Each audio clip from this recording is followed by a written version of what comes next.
honest review sa editorial cartoon ninyo. So dito makikita natin na ang topic is tungkol sa Big One. So malinaw na malinaw. The Big One dito sa Pilipinas. So yung mga elements na ginamit niya, ito kahit di natin nakita yung taas, syempre alam natin si kamatayan niya. So okay. Then parang na-break ngayon. Jackhammer yung ginamit niya for the Big One. So magandang metaphor, di ba? For earthquake. Kasi parang nayayanib talaga yung lupa, di ba? So naisira. So ayan. Philippines. So yan, PH, di ba? So okay naman yung yung pinaka-concept niya, maganda, di ba? So balance din. And yun nga, di ba sinasabi ko sa mga last videos na bakit patayo? Bakit patayo?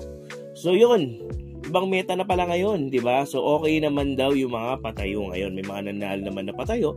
So yan, okay yan. May nakita na naman mga nakaraang DSPC na na talagang patayo din at nanalo. So kayo, kung ano yung sa tingin yung mas maganda or ikagaganda ng mga editorial cartoon ninyo, so pwede yan, di ba? Patayo, pahiga, di ba? Padapa.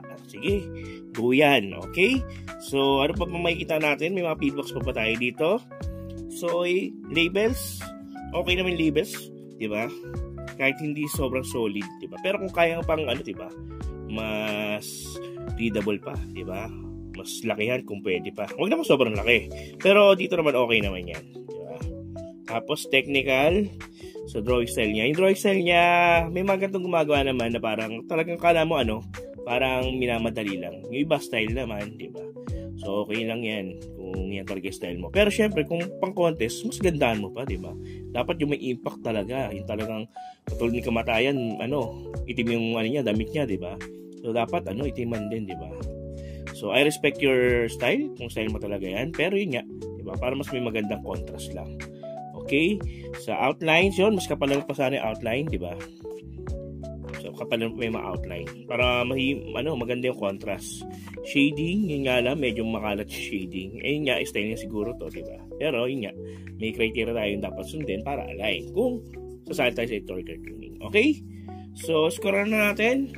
So, for the concept, okay naman ako sa concept, di ba? Ang galing ng analogy, simple lang, pero nandun.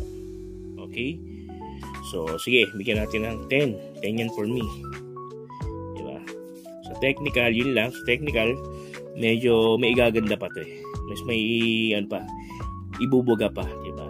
So, bigyan natin ng 8. Ethics, wala naman na sa ethics. So, 10. So, score na natin yan. Nasaan yung pag-score natin? Eto pala.